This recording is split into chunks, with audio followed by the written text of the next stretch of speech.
much as they could, you know. Yeah. And until the time when it was milk glut, and then they put 2 tiers of milk onto the thing. It was one tier was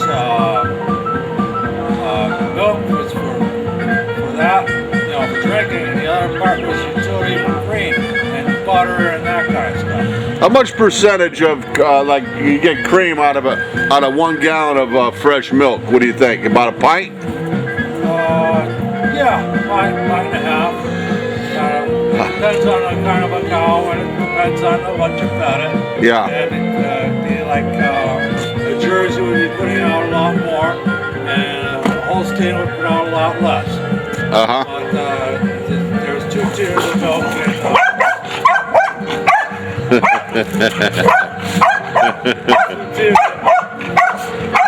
And that's the way they Yeah. one check would be for nutrition milk, and the other one's for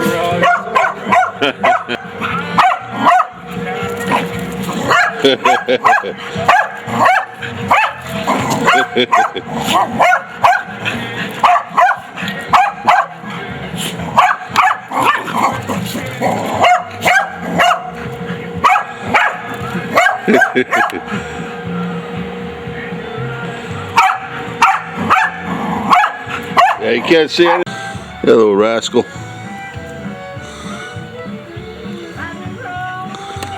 Okay, we're inside the barn, boy. If this could it's got such history in here.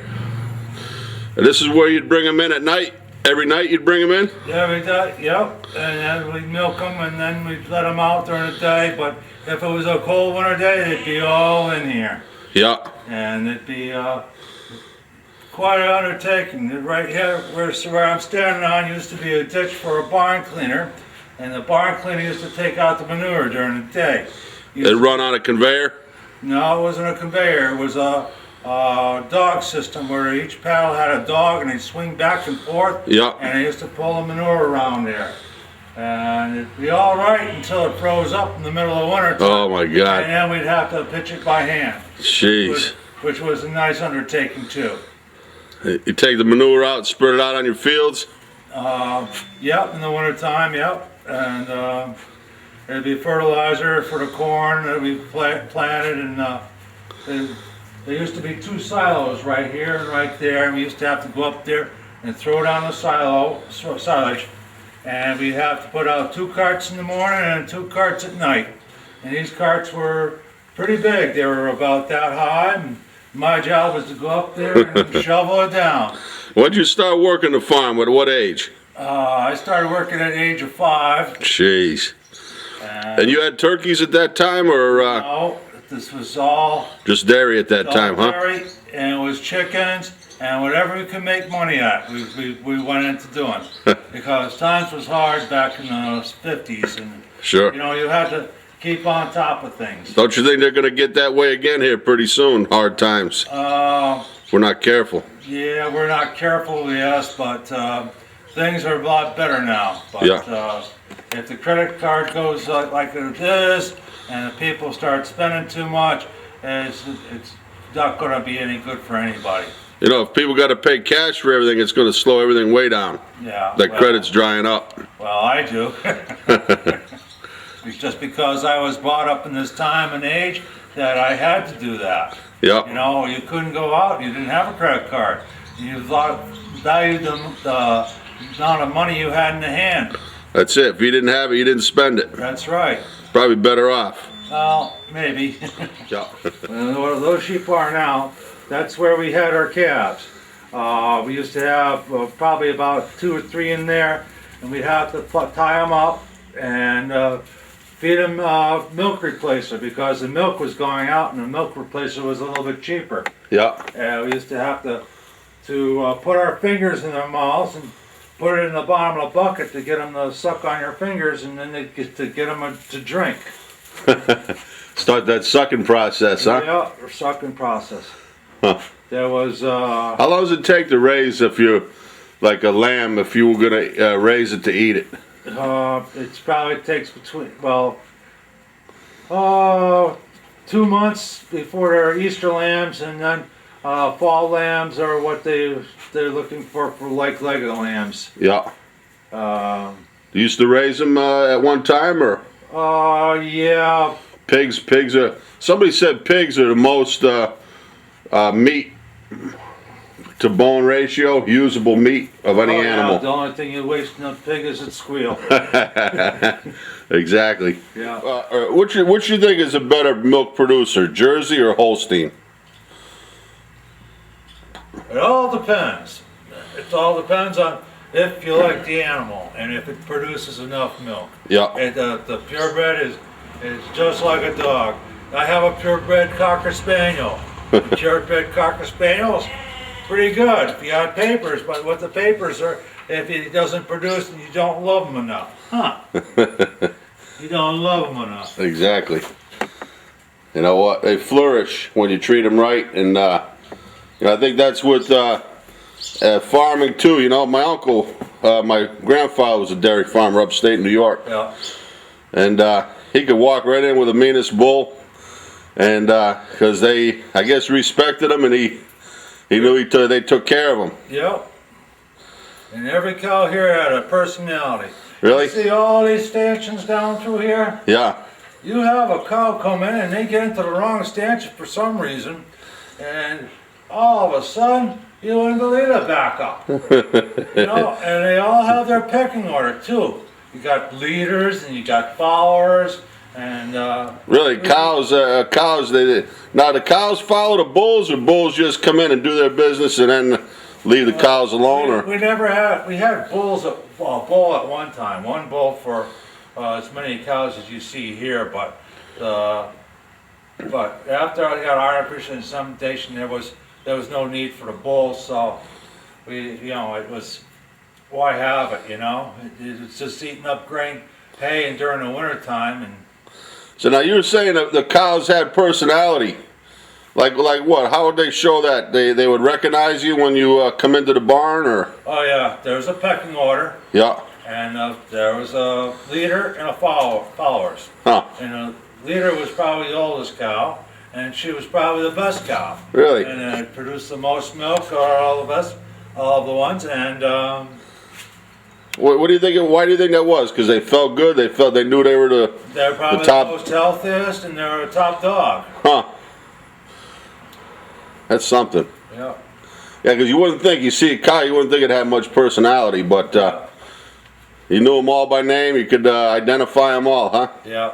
Wow. Right now that they're feeding them so much silage, and silage just gets them drunk all the time. Oh, really? It's got a lot of alcohol in it because of Fermented. fermentation, and when it does that, it makes them more docile. Yeah. It also burns them out quick, but they produce the most milk when they're in that kind of a state. What's the other alternative? To let them out and graze? Graze and feed them hay, feed them grain, but even though that still there's a little bit of fermentation process now. My father-in-law told me that in Italy, there was a guy a friend of his that took care of this farm in Italy, and they fed him carrots. Yeah. And the milk actually had an orange tint to it. Yeah.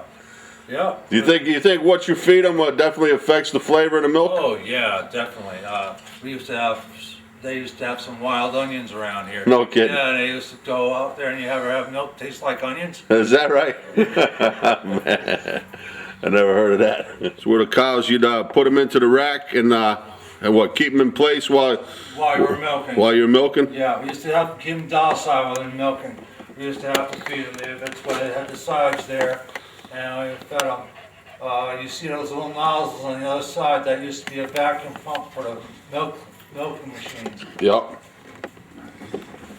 It's up there. It's unbelievable what they did.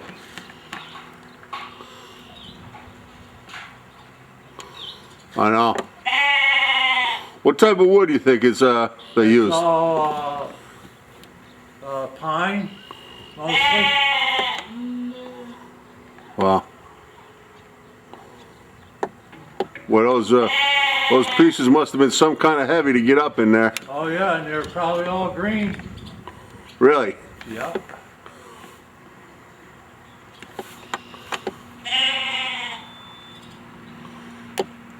Look at that. You got what? Some like, what, 12, 15 footers, huh?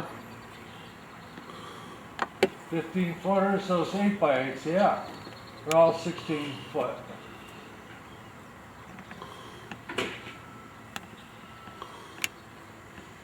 Now, I'm taking you in here now because if I took you in here later, this would all be full of hay and you wouldn't be able to see the construction of it. Now, what are you doing with the barn as far as you're gonna donate it? Or the whole? It's gonna be in a trust. It's gonna be so that people can come in here and see this timber is the same way as that I'm seeing it. And it probably won't be working, but I hope that it'll be working enough so that people can see what we used to do. It's a shame to let it go to waste and just have it for our own personal enjoyment. So we're going to try to make everybody be available for its enjoyment. Yeah. We're going to be probably bringing in school groups and that kind of stuff, but it's a thing that should not be forgotten. Now you were saying the interesting thing you were saying was that, you know, once they come in and they were to take it over, they'd have to insure it. They'd have to put a sprinkler system in. Yeah. And then once they do that, they can't put hay in it. That's right. Just maybe ornamental or something like that. A couple bales here and there. Yeah. Yeah, I would think, you know, I would think that'd be a major risk for a farmer you know, their barn loaded with. I've heard of silos blowing, you know, because of what, putting in too wet a silage or Too dry. too dry a silage. Yeah. Because the dust gets up in the top and it Ignites. It ignites.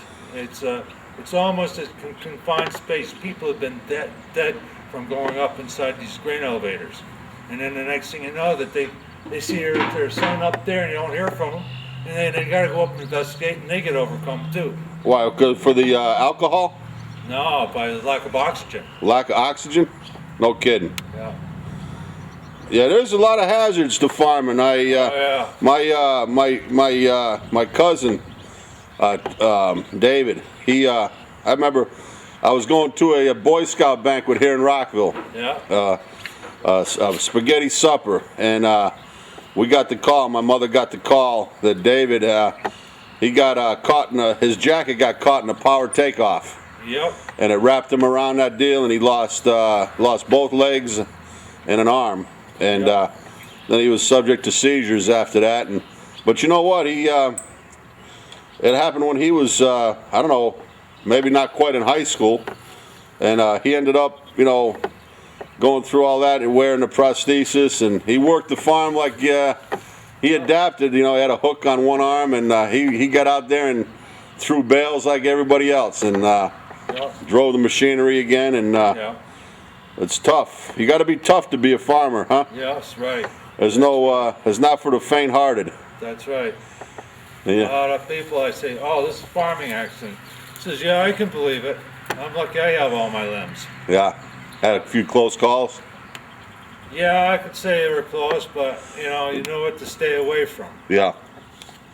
Yeah, anything moving parts, and you're dealing with blades and. That blizzard around there was noted for taking people's arms and hands off. Is that right? Oh yeah. Well, how would it catch you? Did it catch your jacket or something? Yeah.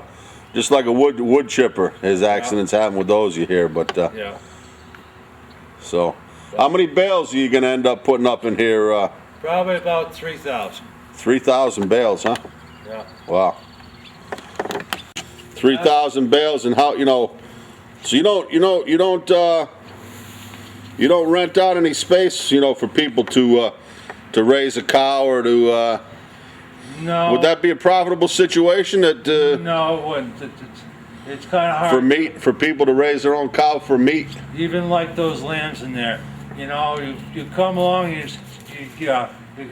see the way that somebody else is treating their animals, and you really want to take over for them, and they sometimes don't take care of them. And it's you know, they go without water, without food, you know, and you've been brought up to where you raise them, and you have to have water and food in front of them at all times. And you know, it's just like a dog. I mean, as people get these, you know, whatever's hot, you know, when that Dalmatian movie was out, and everybody went out and bought these Dalmatians, and they don't realize without attention and exercise, and they get aggressive, and all of a sudden they, you know, these pit bulls, they get them, you know, they think they're sharp, they think they're cool having them, but they don't realize what it takes to take care of an animal.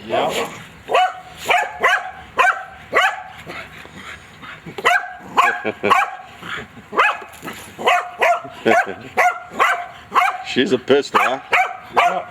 What's her name? Her name is Belle. Belle?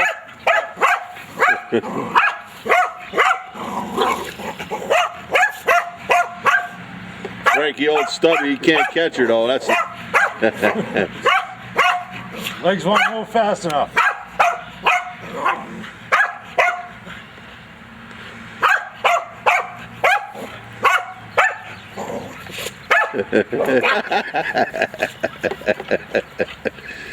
Oh man. You've had a lot of barn animals around here over the years, I'm sure, huh? Well, yeah. Dogs, mostly cats or barn cats or? Barn cats. Used to have dogs until I got mine. Mine's my best buddy. You see, Yeah. he goes up on a tractor with me all the time. Oh, Belle? Oh yeah. Goes up on a tractor with you? Sure. Are you kidding?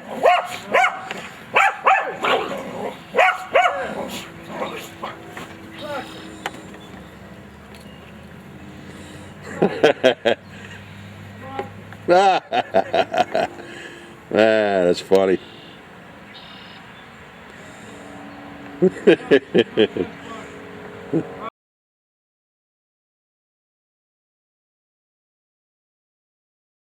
All right, we got a nice big bird that Morgan Strong gave me from Morgan, the Strong Farm in Vernon, my hometown, Vernon, Connecticut. And today I'm going to show you how to do we're going to do this to pan-fried chicken, and then I use half of that pan-fried chicken. The other half I'm going to turn into a smothered chicken that my friend David Leake showed me how to make when I was down in Texas, the Fairmont Hotel. So we're going to cut up the chicken and marinate it. So what I do is take all the trimmings off, put it in a pot of water, we'll make the stock, you know, to make our gravy. And I cut the wingtip off. I don't know if you can see it here. Where you figure what a joint is. Go in with your knife. It's cut right there. And right between the joint here, you cut. Take the wingtips, you put them in the water. And the chicken, for the leg, come right down. Peel it back so you break, you know, split the bone, and come down. Then, easiest way is to see where the joint is. Put your knife right down through it. I like to cut the tip off. That's a big piece. That's big for one piece. So I'm gonna cut it in half. Oh. Something's a little harder to cut through than your regular store-bought chicken. And same with the thigh. That's a big piece, so I'm going to cut that in half.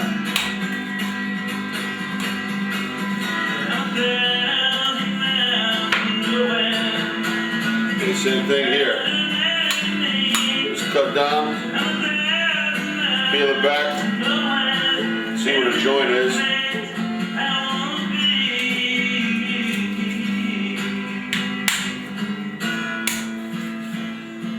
I might have to bring out the bigger knife for this one. Put a little more weight on it.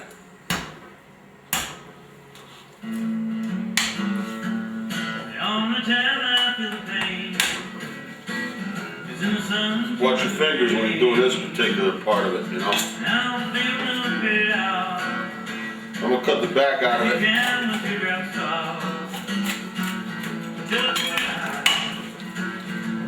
Woo, the baby's thick. But I make some good stock right there for our gravy. your heart won't be break. The only time I feel pain is in the sun and the rain. I don't feel no hurt out. Okay, we'll cut this piece in half, the breast. I like to fry that up last, you know, in the skillet, because that breast cooks the fastest.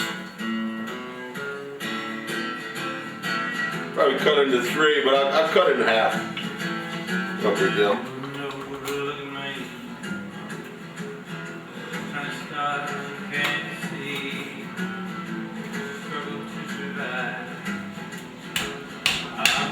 Oh, that baby's tough. Okay, cut this piece in half. I rock the knife back and forth a little bit. Probably meat cleaver would work better, but that old, it's kind of an older bird, but I tell you what, it's going to eat good. It's all fresh and beautiful. Okay, let's marinate it up now.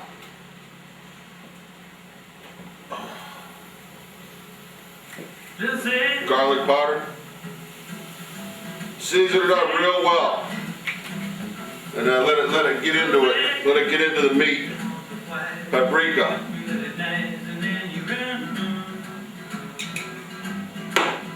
A little cayenne pepper. Give it a little flavor. A little heat brings out the flavor. Black pepper. See, black pepper, cayenne, and white pepper all hit different taste buds. That's why blackened seasoning, it's got all 3. White, black, and cayenne. That's what makes your mouth water. It excites all the different taste buds. Salt.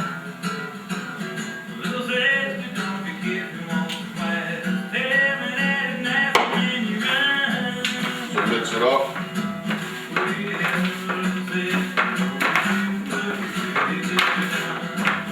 I like to really season up the chicken before I fry it up. I like to add a little bit of lemon into it.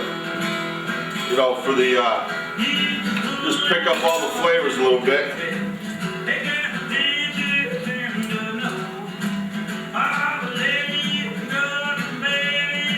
You season your chicken real well and then, you know, you got plenty of flavor. Otherwise, you know, you got bland fried chicken is no good.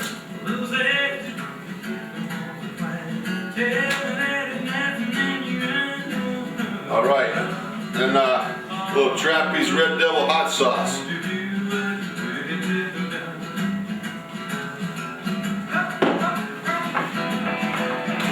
That's some good Dwight Yoakam playing here. He's one of my favorite country singers. I figure, even though we're up here in New England, we're talking about farming and the strong farm, and it evokes kind of some country music. I know country's big up here right now, never was. I love country.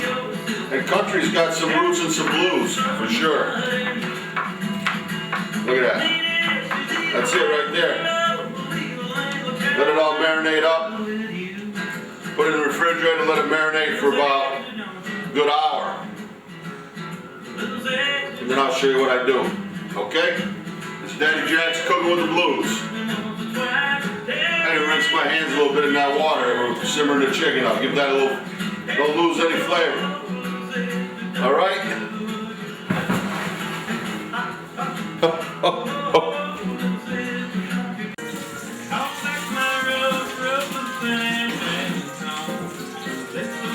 Okay, we're back making that skillet fried chicken. We have it all marinated. What I do is I put some flour on what we've marinated. It absorbs some of the liquid, excess liquid we have. It kind of makes like a batter on top of the chicken. And then we'll dip this into seasoned flour so we don't lose any of the marinade, any of the flavor that we've added into it. Flour. salt, black pepper. Garlic. We don't have to overly season the flour because we've marinated the chicken well. What I've done is I've taken my chicken stock and skim off the fat. Skim off the fat and use it to fry off our chicken. So we don't have to add any extra fat into it.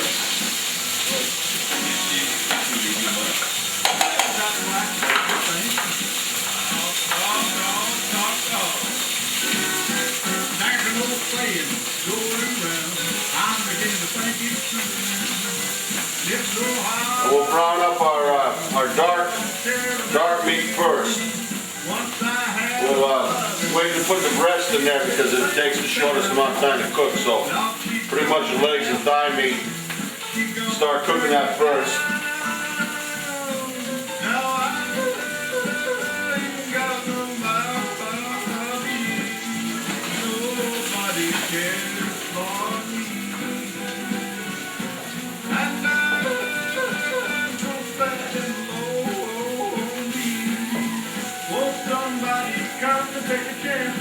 All the wing pieces.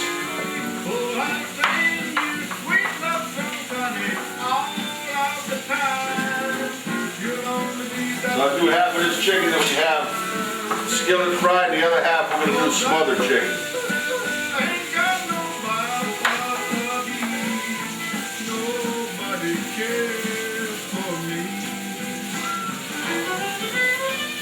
That tilt the skillet back a little bit. Turn our oven on to about 3 1/4. We'll brown it up real good and then finish it in the oven. All right. Watch your fire. We'll turn it down just a little bit.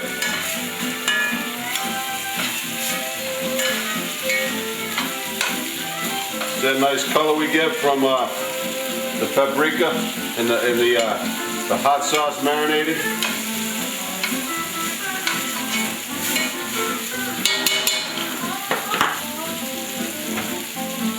I'm gonna add just a little bit of oil into it because we just didn't get it.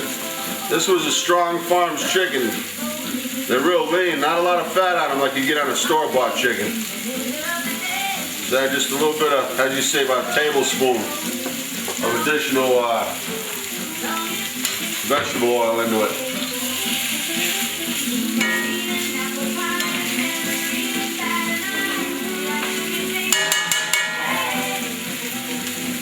Roly-poly.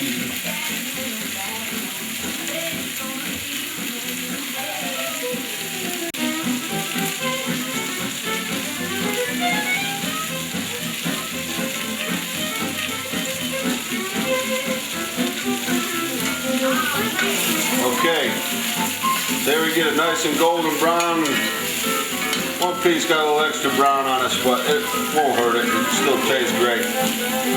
So we're gonna pop these right in the oven, and we're gonna go ahead and make our smothered chicken. We'll just do some simple boiled rice with this, rice and gravy and that smothered chicken.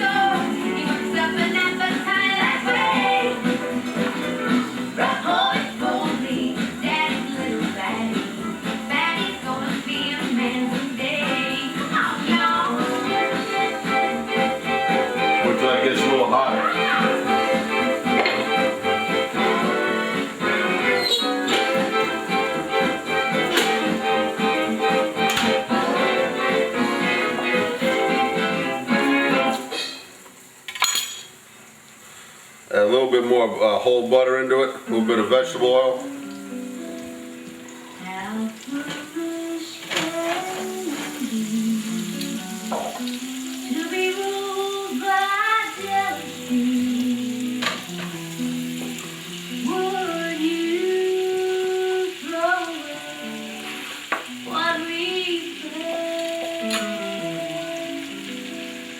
Why don't you ask your heart? Ask it if we should want it too hot. You want a nice slow cook this, because we're not really looking for that much color in this, like the other, like the.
You don't want too much color.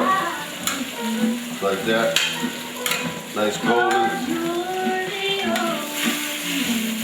We're going to smother it, so we're just going to brown it up a little bit. Smother it in the gravy.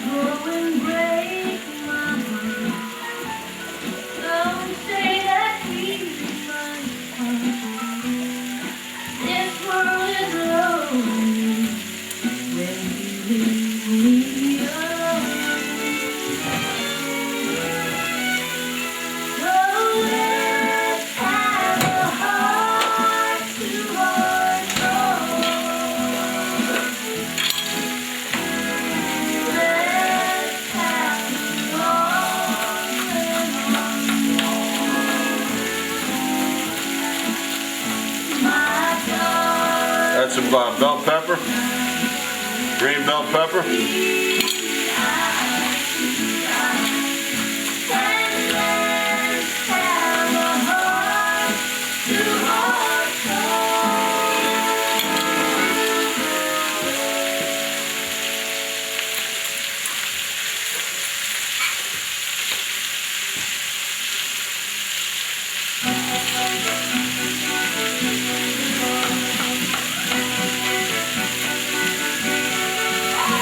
Nice diced Vidalia onion.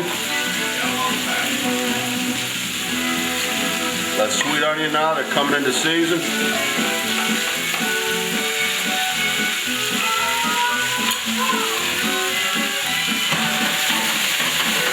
Jostle it around a little bit, let some of that onion get in the bottom.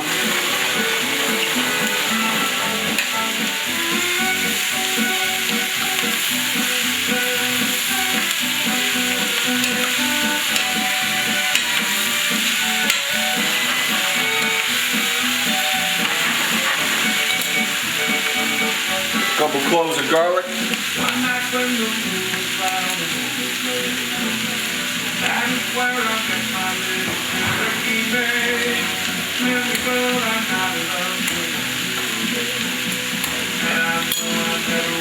It is here, just peel it. Make sure you just don't get any peel in there. And just smash it down. See? It's gonna cook right in the gravy, don't worry about it.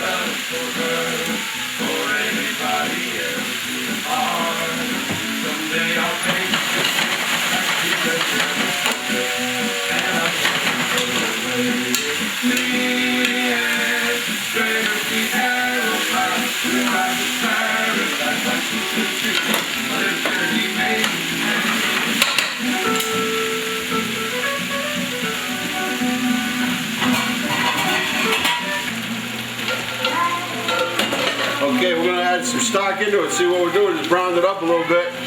Put the vegetables in the bottom.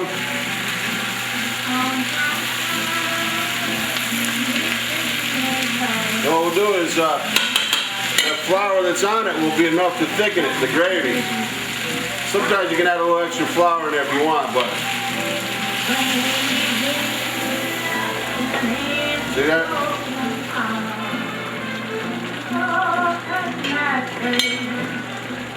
See, you scrape the bottom a little bit.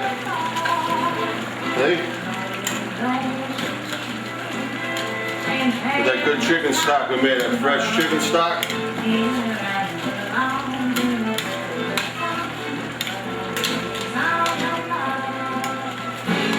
See?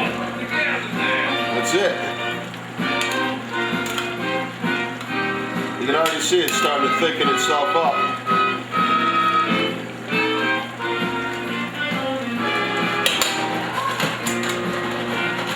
Reduce it down a little bit.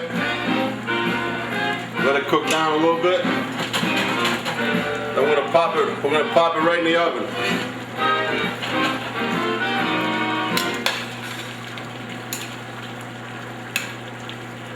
Just like that. See, it makes its own gravy. Right in the oven. Okay, we're just gonna make a little rice to go with our smothered chicken. Put some celery in there just for a little color and contrast. I use that nice chicken stock we have, and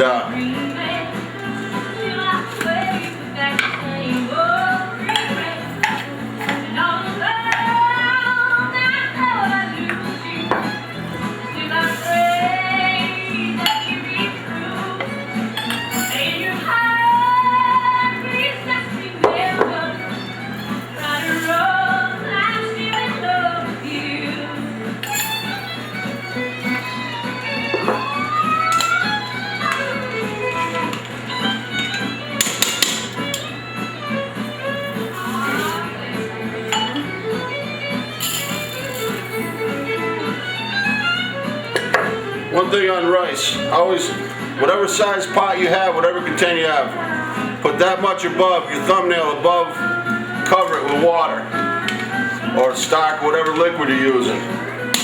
You'll have perfect rice every time.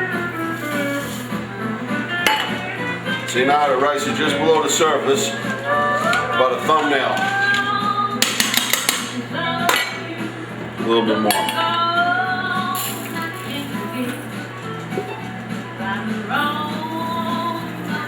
See right there?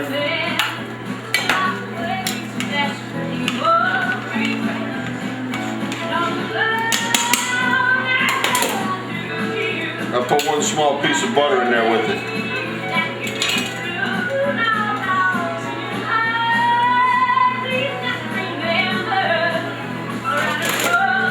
It was boiling, but then I changed burners, but it's just under the boil, so we're gonna cover it up. See, it's coming back to the boil now. Cover it up. Once it comes up to the full boil, turn it down to low, simmer it till the rice is cooked, and then our chicken will be ready.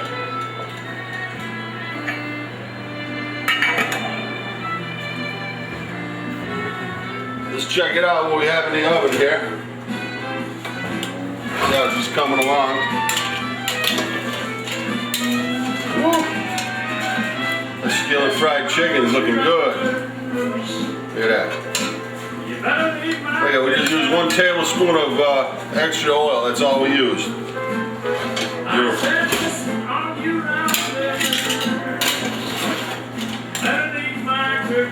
Look at that. Start making its own gravy. Look. I'm gonna add a little more chicken stock into it. Make sure we got plenty of gravy.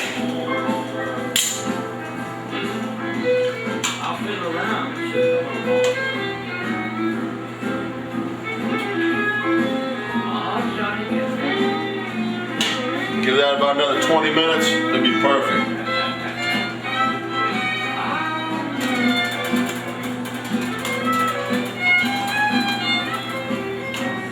Man, I wish I had smell-o-vision on this camera. Cooking from scratch. My buddy David Leake showed me how to make this down in Texas. He's from Louisiana, great soul food cook. Chef, one of the best chefs, one of the best cooks I know.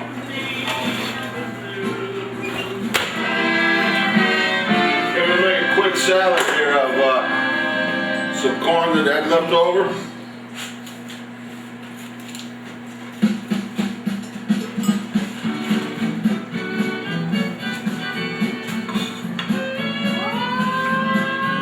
something a little spicy to go with it. A little bit of jalapeno. True love it has been until now, dear. They tell me the truth, love is fine. But right now to me, it's Seeds and all. If you don't want it hot, don't put the seeds in it. Be a little milder. Not much milder, but look at that heirloom tomato. Isn't that beautiful? Ugly, they call it ugly tomato. Funny.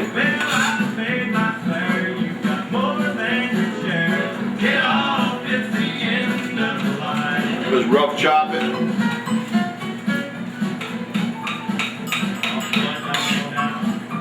Another regular tomato. It's coming into that season now.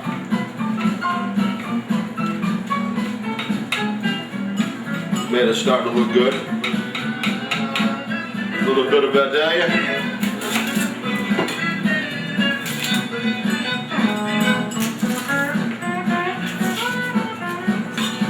Stretch it out a little bit with a sweet onion.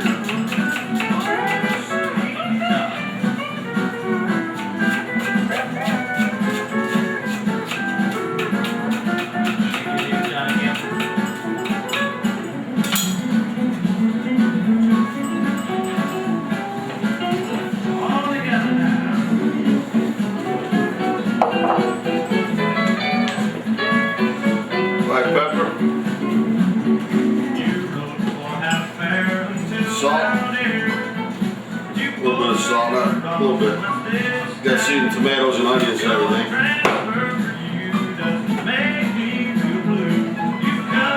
A little bit of red wine vinegar. How much ever you want, it's up to you.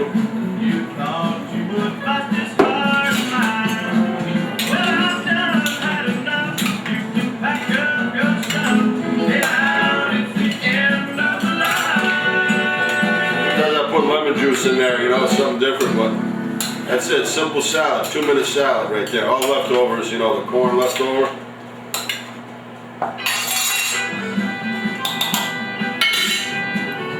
Ooh, a little hot with that jalapeno, but good. Okay, this is it right here. Let's see what we have. Good amount of rice.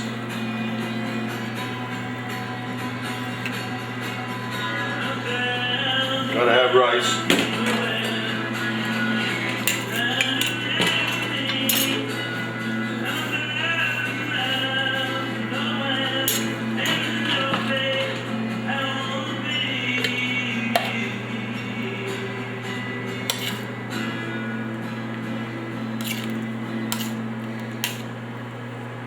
Gotta put a little gravy in there.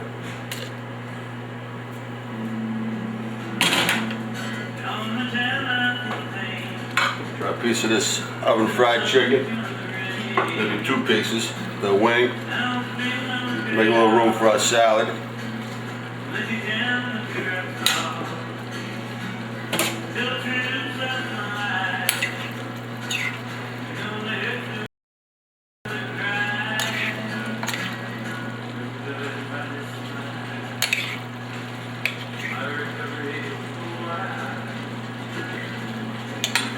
That's it right there.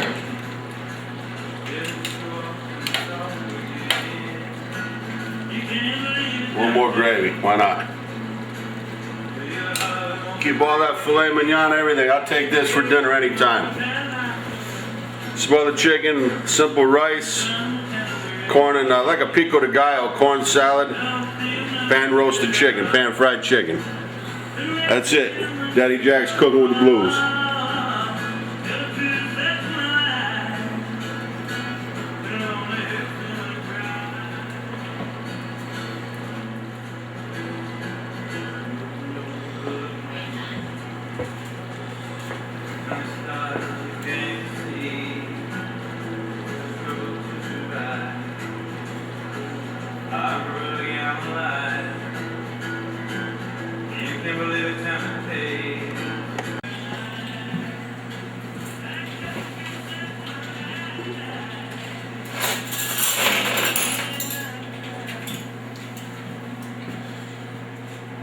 give it a taste, huh? All that work, we don't want to go to waste now.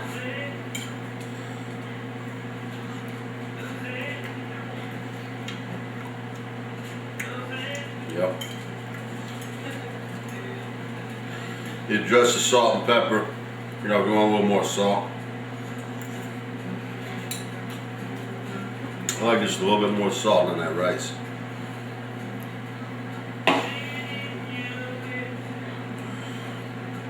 Strong farm, strong family farm. Raise this chicken, this beautiful chicken.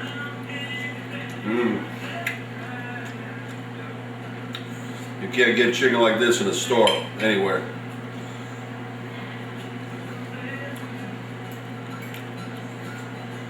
Thank you, Morgan, Mr. Strong.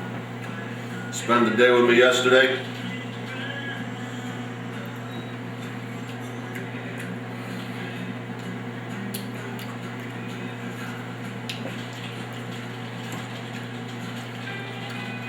That hotness of the jalapeno is good. That hot sauce in the chicken, you know, just flavors it. We didn't get any heat out of it.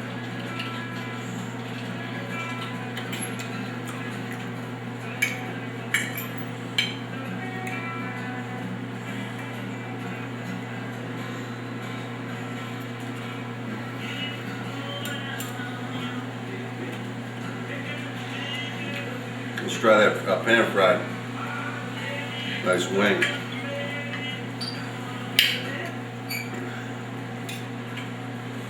Wings gotta let it cool down because that's not a knife and fork item. Gotta pick it up and eat it, but we're gonna try it.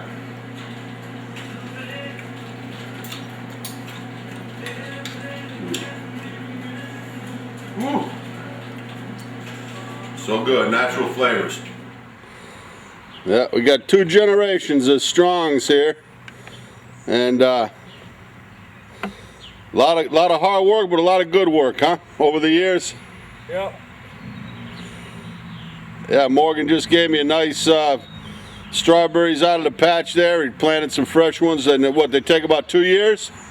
1 year, and then you'll be able to pick them next year. All right. Come on, me. Come on. Come on. Come on, up here. Come on. Come on, tractor. All right, Morgan, this is the Morgan Strong Farm here in Vernon.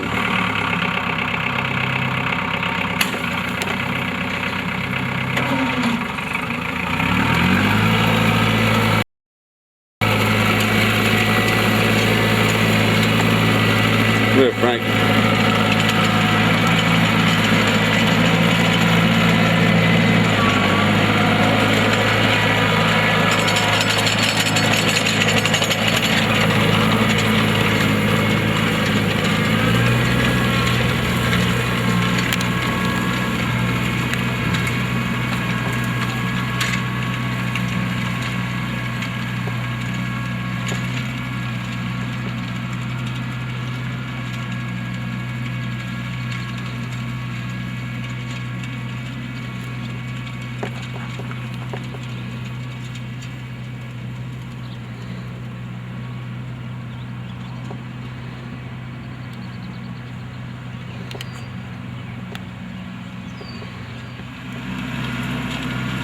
Man and his dog.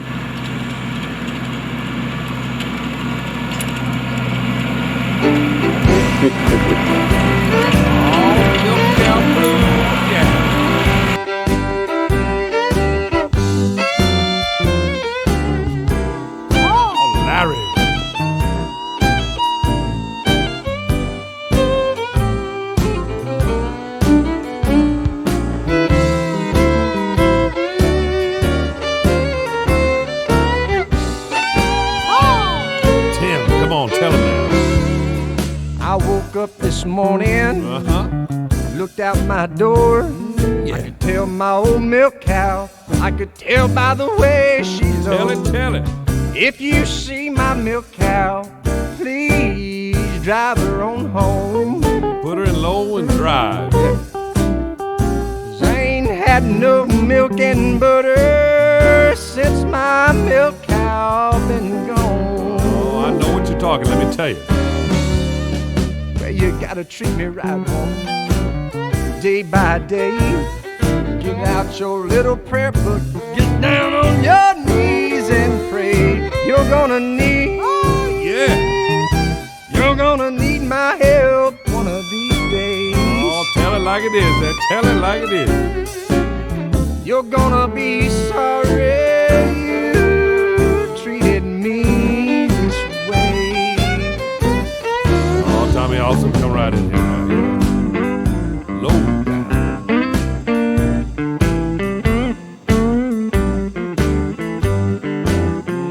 Get down on the bottom now, yeah.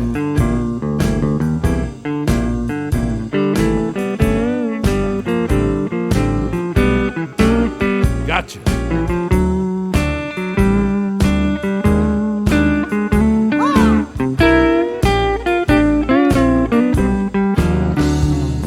I said, well, good evening, don't that sun look good going down? I said, well, good evening, don't that sun look good going down? And don't my home look lonesome when my lover ain't around?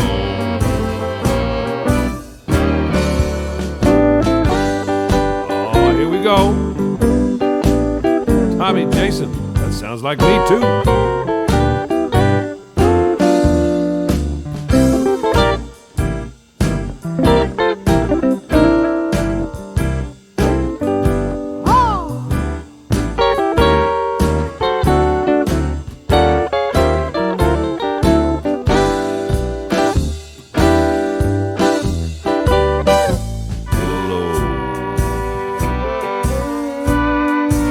Low means, yeah.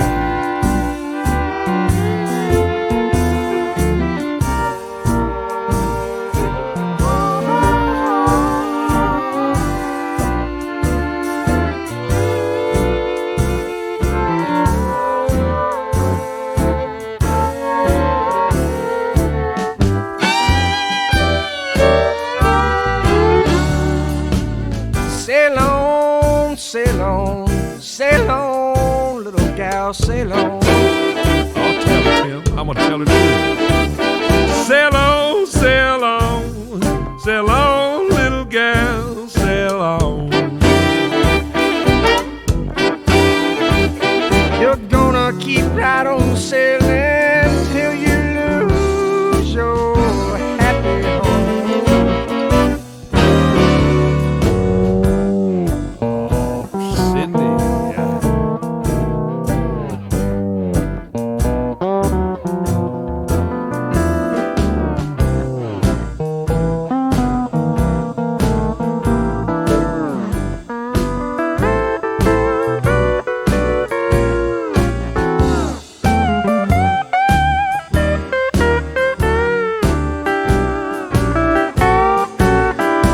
All together now.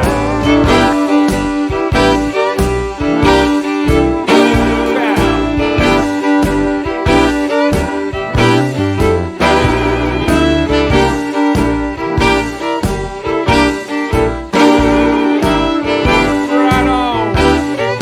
Right on on.